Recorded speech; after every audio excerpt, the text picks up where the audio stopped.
Hello पिलामाने welcome back to our YouTube channel.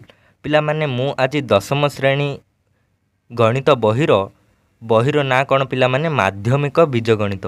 यही बहिर आज आमे कंटेंट बा सूचीपत्र को डिस्कसन करिबा, जहा फल तमे माने जानि परिबो कि तम मानकर बोर्ड एग्जाम रे क्यों क्यों पाठ गुड़ाकर क्वेश्चन आसीबो, जहा फल तमे माने गोटे भल मार्क रखी बोर्ड एग्जाम रे उत्तीर्ण हो पारिबो।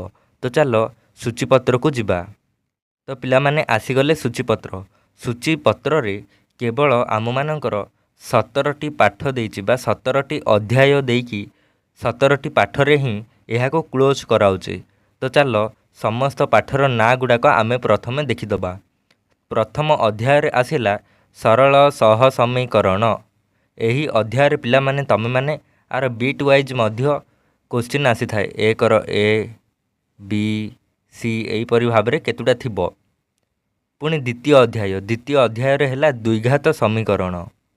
पुणी तृतीय अध्याय रे होची समांतर प्रगति। पुणी चतुर्थ अध्याय होची संभाव्यता। लुडु विषय पिला माने एठारे तम माने पढ़िबो। पुणी पंचम अध्याय रे होची परिसंख्यान। षष्ठ अध्याय होची स्थानांक ज्यामिति। पुणी सबुठारु शेष पाठ सप्तम अध्याय होची सड़क सुरक्षा। शेषर पिला माने तम मानकर एही बीजगणित रे उत्तरमाला रही, जहाँ को तमे निज बहिर 134 पेज रु 138 पेज मध्य रे देखि पारिबो। तो पिला माने तम मानकर एही बोर्ड एग्जाम रे केवल 7टी पाठ ही अछि एवं ज्यामिति रे अन्य पाठ गुड़ाक अछि। ताहाको मु एक नेक्स्ट वीडियो रे आनिबी।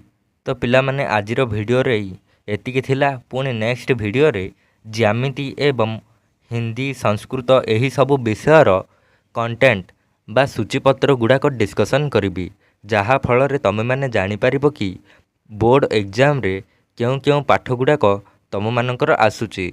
रहुची धन्यवाद।